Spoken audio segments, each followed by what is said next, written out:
जय जगन्नाथ फ्रेंड्स। सर्वप्रथम वेलकम करुच्ची आपण मानू आमर ये चैनल को आशुतोष लॉ ट्यूटोरियल। किछि व्यूअर्स बंधु मानकर कमेंट मध्य अछि, सर आमे जो प्रॉपर्टी किनिबा को जाउछु कौन सी इमूवेबल प्रॉपर्टी जदि आमे किनिबा को जाउछु तार कौन सब राइट आ लायबिलिटी रहउछि, हाँ दायित्व कौन रहउछि, आम कौन कौन जानिबा निहाती दरकार। तेणु से विषय गोटे वीडियो आनंतु। तेणु आज वीडियो आपण मानक पई बहुत इनफॉर्मेटिव रहिबो, कारण वर्तमान समय रे जो प्रकार फ्रॉड रे शिकार होउचंती किनिला वाला, जदि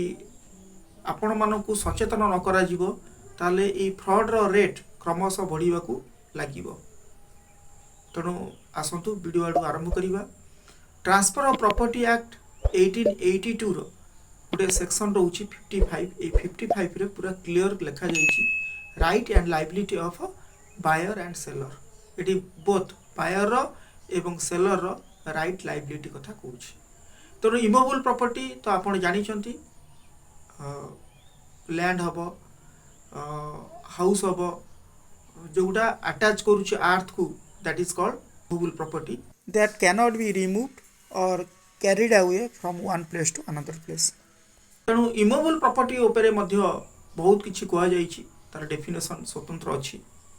तेणु से दिगरे जदि आपण कमेंट करिवे मु नेक्स्ट वीडियो रे कहिबी, किंतु आजिर जो वीडियो केवल राइट आ liability of buyer and seller, both buyer आ सेलर कौन सब राइट रहउछि, लायबिलिटी कौन रहउछि, से विषय हम जानिबा। तेणु देखंतु आमे जदि बेयर एक्ट लैंग्वेज रे पढि जिबा, in the absence of contract to contract, कौन सी जदि कॉन्ट्रैक्ट हेतिबो ताले ताकू छाड़ देला परे यदि कॉन्ट्रैक्ट आपण भितर हेछि गोटा सेलर आ बायर भितर,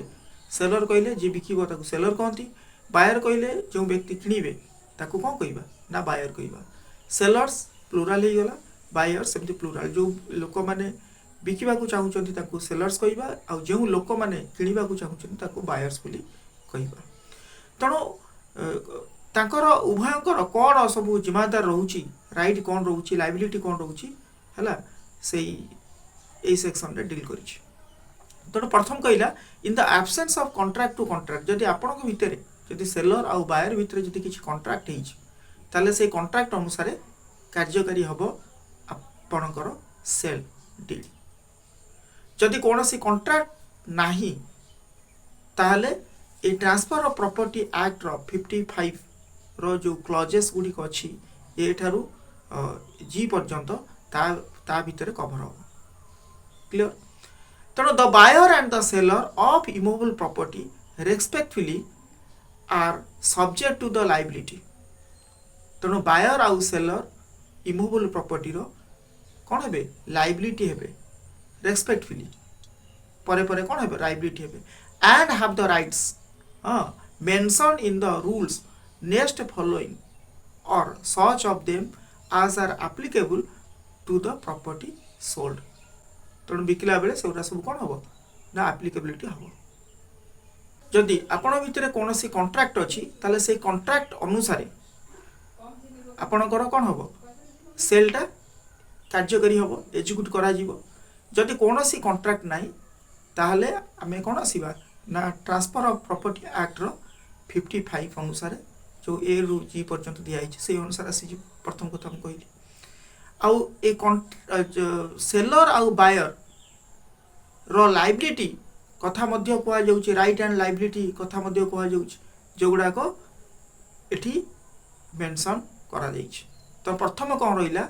ना सेलर इज बाउंड, प्रथम जोगुडा कहिछि ए थारु आपणकर ई पर्यंत सेलर रो लायबिलिटी कथा कहिछि। तेणु सेलर इज बाउंड कौन करिया पे कि ना टू डिस्क्लोज, एर कहला to disclose to the buyer any material defects. जदि कौन सी तार मटेरियल डिफेक्ट्स थिबो से डिफेक्ट्स को सेलर रो लायबिलिटी से ताको डिस्क्लोज करिवो कहिवो, आइदर सेटा पैटर्न हो बा लैटेन हो। बुझि पाले, पैटर्न मींस देखे होउथिबो, लैटेन मींस एमती देखे हो नथिबो हला। तेणु ता भितर जहाँ सब डिफेक्ट अच्छी जो प्रॉपर्टी को लेकिन, हाँ कौन सी लैंड को लेकिन जोटा इमूवेबल प्रॉपर्टी ताकू कौन करिवो ना बायर ताकू डिस्क्लोज करिवो का को सेलर को। एवं to who is the seller is जहाँ को सेलर कौन करि परिबो and the buyer is not aware and who is the buyer could not with ordinary care discover that means जोटा सेलर जानी थिबो who is the seller is जहाँ seller को जना अछि सेलर ज्ञात सार भीतर अछि किंतु बायर इज नॉट ज्ञात सार भीतर बायर नाही जोटा देखे हो नथिबो जानि नथिबो बायर से सब जिंस गुडी को मध्य से डिस्क्लोज करिवो तार पैटर्न हो बा लैटर्न हो जोटा देखे होउथिबो जोटा न देखे होउथिबो से जिंस गुडी को सेल करिवा पूर्वरु सेलर कौन करिवो ना डिस्क्लोज करिवो का को बायर को जदि डिस्क्लोज न करी कि सेल करि दिए ताहले सेटा फ्रॉड रे आसी जिवो ओके फ्रॉड रे आसी जिवो तो वेरी इंपोर्टेंट जिंस जोटा आपनकर ए फर्स्ट क्लास रे कहिला तो सेकंड बी को आसीबा एटी बी रो मध्य जोटा कहूची सेउटा भी मध्य seller right to produce to the buyer on his request for examinations all documents of title relating to the property which are in the seller's possession of power तेणु ये title कथा जहाँ सब कागज पत्र ताकत अच्छी सेलर कतिरे ताले से सेलर जो कागज पत्र सब अच्छी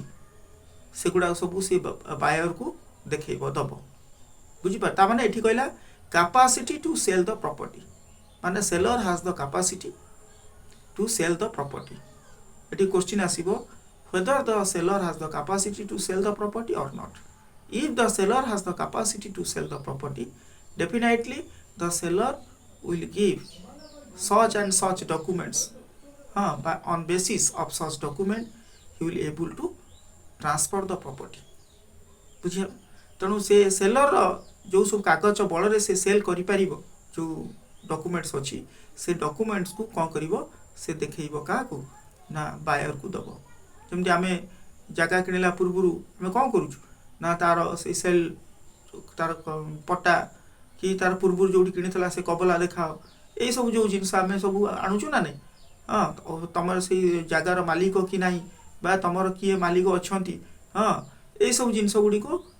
आमे जो किनिला वाला जानिबा दरकार एवं बिकिला वाला किनिला वाला को दब बुझिला तो नेक्स्ट आपनकर सीटा भी कहूची very important to answer to the best of his information all relevant questions सबु क्वेश्चन रो उत्तर दब आज इज लेवल बेस्ड बुझिपार तार लेवल बेस्ड रे to answer all the relevant questions of the buyer buyer जो सब कार क्वेश्चन पुट करिवो लैंड रिलेटेड को नै की जोटा को से किनिबा को जाउची से जिनस गुड ऊपर सब उत्तर देवा को बाध्य किए सेलर ता माने सेलर सब उत्तर देवा को बाध्य को सैटिस्फैक्टरी उत्तर देवा पे की बाध्य कोनो से जिनस से लुचेइबो नाही जदि एमती किछि लुचाए ताले सेटा फ्रॉड रे आसी जिवो नेक्स्ट आपण करो नेक्स्ट फ्रेंड्स देखंतु डी सेक्शन टा भी सेटा भी इंपोर्टेंट रोची स्केल ऑन पेमेंट और tender of the amount due in respect of the price to execute a proper conveyance of the property when the buyer tenders it to him for execution at a proper time and place जोड से कहि थबो जेमती पैसा देबा पे हां एतिक amount देइछि rest amount एतिक देबी हां से अनुसार ताकू देबा को पड़िबो भाषा करे किछि देइ थबो रेस्ट अमाउंट किछि देबा को थिबो तनु से सब जिंस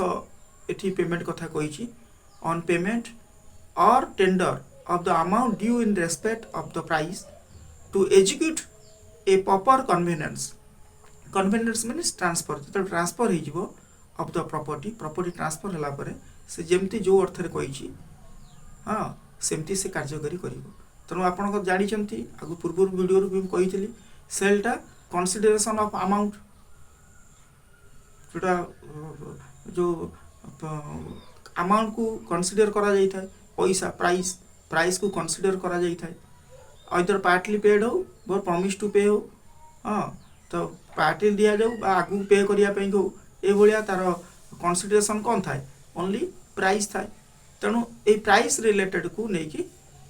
ए आपनकर डी रे कह जाई छी जेतले प्राइस जो अनुसार एग्रीमेंट होती जो अनुसार कहुई से अनुसार ताकू सी दब जदि पेमेंट न दिए जो प्राइस जदि कन्सिडरेशन अमाउंट अच्छी ताकू न दिए ताले ताकू पजेसन दबनी किए बायर जदि पेमेंट न दब ताले सेलर ताकू कौन पजेसन दबनी तेणु एगुटा भी बहुत गुरुत्वपूर्ण आप जानवर विषय वस्तु अटे तापर इ आसला आपणकर between the date of the contract of sale ये मन रखी था मुझे पूर्व वीडियो कही कॉन्ट्रैक्ट ऑफ सेल मीन्स कौन कॉन्ट्रैक्ट फॉर सेल माने कौन आउ कॉन्ट्रैक्ट आंक भितर जो कॉन्ट्रैक्ट फॉर सेल और कॉन्ट्रैक्ट ऑफ सेल रो मीनिंग कौन मैं ऑलरेडी कही सारी तथापि कही दूसरी जोटा कॉन्ट्रैक्ट ऑफ सेल होची the sale has already done सेलटा है सारी sale is already completed one जोटा होची contract of sale contract for sale होची means agreement it is mean for only agreement to sell in future आगू को बिक्री गोटे कॉन्ट्रैक्ट होता है हूँ कॉन्ट्रैक्ट फॉर सेल एठी जोड़ा बुझंतु between the date of contract of sale जो दिन ताको कॉन्ट्रैक्ट ऑफ सेल करा जिवो जो दिन से एग्जीक्यूट करा जिवो जोटा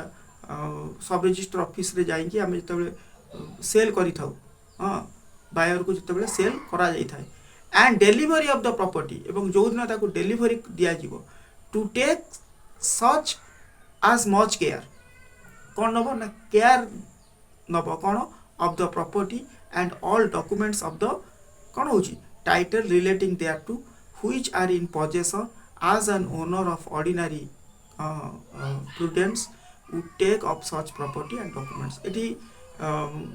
बायर सॉरी सेलर कथा कह जाइए सेलर कौन हम ना जेपर्यंत जाक संपूर्ण कन्सिडरेशन अमाउंट पाइनी कि ताको पोजेशन डेलीवरी करिनी से पर्यंत कौन कर ना जो डॉक्यूमेंट्स गुड़िक सब अच्छी तार सब ठीक से केयर रख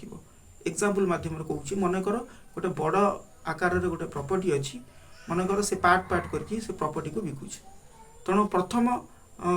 सब कौन अच्छी ना रेजिस्ट्री समस्त किंतु फास्ट जी गोटे पर्सन जे प्रॉपर्टी से जो रेजिस्ट्रेशन है तार से टोटाल कौन कर कन्सिडरेशन अमाउंट पाई जाइए कि बायर तेणु ताकू से कागज देला किंतु सेकेंड जार सेल होती से कन्सिडरेशन अमाउंट पाइनी किसी पार्ट पेमेंट बाकी अच्छी पाइबार अच्छी जोटा कंट्राक्ट होता भितर तेणु जेपर्यंत से पाइनी से पर्यंत से कागज को विथ प्रॉपर केयर एंड कर्सन रे रखिबो जेमती सी पाइब सबू तार प्राइस तापर ताकू कौन करिवो ना फोर्थ विथ ताकू से ट्रांसफर करदबो देदबो काकू ना बायर को बुझिला फ्रेंड्स नेक्स्ट कहला एफटा सेटा सेल हेबा परे कौन लाइबिलिटी रोची तो से विषय कही to give on being so required the buyer और such person as he directs such possession of the property as its nature admits तेणु ये आफ्टर सेल पर कथा कहूँ टू गिव द बायर हाँ जो बायर को कौन कर देदब प्रॉपर्टीटा सेल हो ताकू मध्य कौन कर ना जे सेलर ताकू पजेसन दब तार दायित्व भावुची कार सेलर ताकू पजेसन दब जदि पजेसन न दिए ताले भी ताकू आसीजिवो कौन ना से फ्रॉड रे एमती करिछि बोली आसीजिवो ओके नेक्स्ट आपनकर जीटा आसिला टू पे all public charges and rent acquired due in respect of the property up to the date of the sale. The interest of all encumbrance on such property due on such date and except where the property is sold subject to encumbrance to discharge all encumbrance on the property then existing. That means to pay all public charges जदि किसी तादरे ऋण फुण थी charges थी encumbrance थी से गुड़ाक कौन कर ना जे बायर सॉरी जे सेलर से गुड़ा सब कौन कर क्लियर करथबो जदि किसी गवर्नमेंट इनकम्बरेंस अच्छी तादरे हाँ किसी लोन फोन नहीं से प्रॉपर्टी को रिलेटेड किसी चार्जेस तापर अच्छी जहाँ से देवाकू पड़ो ताकू से क्लियर कर जी इंटरेस्ट पिंटरेस्ट सहित सब से क्लियर करिवो जहाँ सादरे प्रॉपर्टी ऊपर इंटरेस्ट अछि सब क्लियर करिवो property remains free from encumbrance तेणु प्रॉपर्टीटा कौन से एनकम्बरेंस मुक्त होगा दरकार जदि किसी एनकम्बरेंस रही तादरे किसी प्रॉपर्टी को लेकिन जदि किसी लोन फोन होती किसी देवार अच्छी ताले से गुड़ाक सब बायर सॉरी सेलर ताको दब क्लियर करिवो जदि क्लियर न करि थाए ताहले कौन हम ना बायर तार जो कंसिडरेशन अमाउंट रु ताको काटी दब बायर जदि क्लियर करिवो ओके एनकम्बरेंस से प्रॉपर्टी रो ताले तार जो कंसिडरेशन अमाउंट जेतिकी थिबो से कंसिडरेशन अमाउंट को माइनस करिकी बा ताको काटिकी रेस्ट पेमेंट दब जोटा आपणकर जी रे कहा जाइछि 55 रो जी रे कहा जाइछि जदि कौन सी प्रॉपर्टी रिलेटेड एनकम्बरेंस न दर्शाए किए बायर ताहले डेफिनेटली कौन हम सॉरी सेलर डेफिनेटली कौन हम ना से फ्रॉडुलेंट रे आसीजिवो फ्रॉड करछि बिले आसीजिवो तेणु फ्रेंड्स नेक्स्ट जदि आप कमेंट करेंगे एतर बड़ सेक्शनटा तार 2 4 2 3 4 ये सब सेक्शन गुड़िक रोच तार आप कमेंट को बेस करके कह फ्रेंड्स देखो बहुत जिनस आते छड़ा जोटा आपण दरकार जी जिनस से जिनस कहुई ना स्टडी पर्पज बहुत जिनस छड़ा जदि आप कमेंट करेंगे ताले मु tit by bit direct language सहित आपको बुझापी चेष्टा करेंगे जय Jagannath have a sweet day thanks for watching my video.